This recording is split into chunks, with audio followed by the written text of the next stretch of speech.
Parece que a gente nem tem mais imaginação, né? Pensar o que pode estar ali por trás, porque já está tudo escancarado. Não ficou muito banalizado isso, Lia? Mas então, a gente faz muita confusão, as pessoas, né, fazem confusão entre o que é pornográfico e o limite da pornografia e o que é o erótico. Então, eu escrevo como as demais literaturas que a gente vê. Só que acontece que os outros escritores, quando chega essa parte do romance, é como se fosse um quarto, né? Eles fecham a porta e a partir daquilo ali é o leitor que vai poder imaginar o que vai passar naquela cena entre o casal. Eu não. Eu escrevo, a porta do quarto está aberta e eu vou descrever como é que acontece aquela trama, aquele envolvimento amoroso. Eu classifico assim. Por isso que eu falo, eu escrevo, né, sempre falando da paixão, do amor e esse lado também do sexo, que é uma coisa natural entre o casal, mas não de forma banal.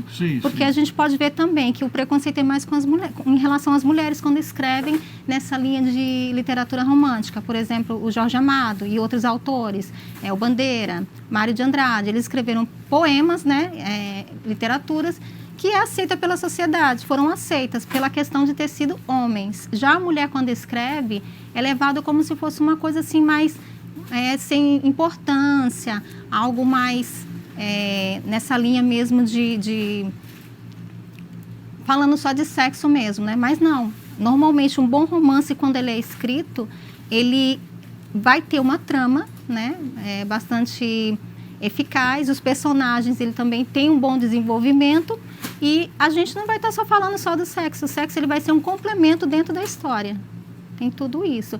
A partir do romance 50 Tons de Cinza, que foi um romance que teve mais de 20 milhões de cópias vendidas e em torno de 5 milhões no Reino Unido, né? Foi um romance assim que fez com que as demais literaturas da área de erótica, elas saíssem da mesinha de cabeceira, né, das leitoras e fosse assim expandida às livrarias.